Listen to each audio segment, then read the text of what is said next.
Hello, this is Ron Paul with your weekly update for July 4th. The press reports are horrifying. 95-year-old women humiliated, children molested, disabled people abused, men and women subjected to unwarranted groping and touching of their most private areas, and involuntary radiation exposure. If the perpetrators were a gang of criminals, their headquarters would be raided by SWAT teams and armed federal agents.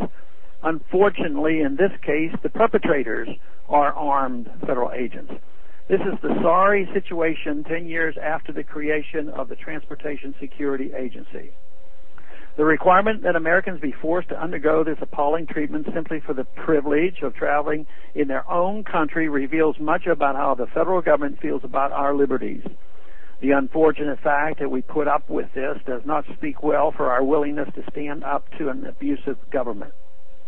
Many Americans continue to fool themselves into accepting TSA abuse by saying, "I don't mind giving up my freedoms for security."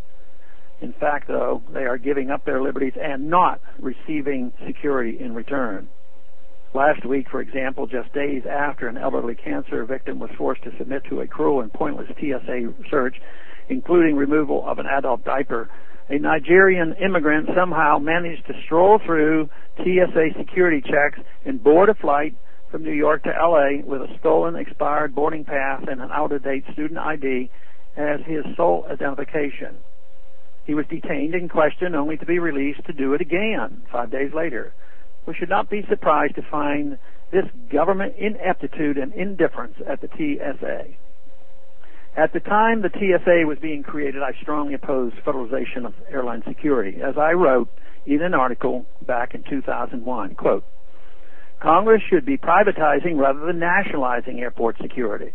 The free market can and does produce excellent security in many industries. Many security-intensive industries do an outstanding job of maintaining safety without depending on federal agencies. Nuclear power plants, chemical plants, oil refineries, and armored money transport companies all employ private security forces that operate very effectively.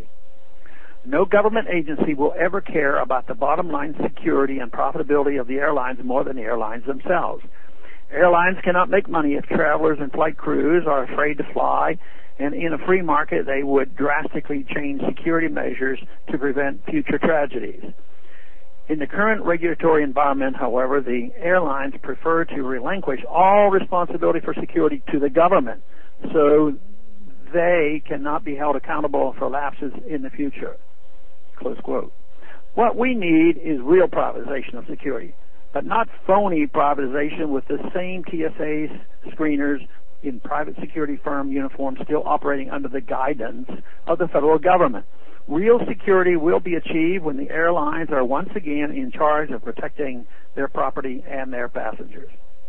In the meantime, this week I am introducing the American Traveler Dignity Act, which establishes that airport security screeners are not immune from any U.S. law regarding physical contact with another person, making images of another person, or causing physical harm through the use of radiation-emitting machinery on another person.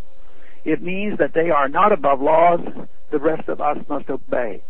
As we continue to see more and more outrageous stories of TSA abuses and failures, I hope that my colleagues in the House will listen to their constituents and join with me to support this legislation. Thanks for calling this update.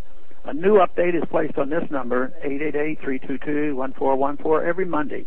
The written text can be found on my webpage, www.house.gov/Paul, under the heading Texas Straight Talk. Thanks for calling.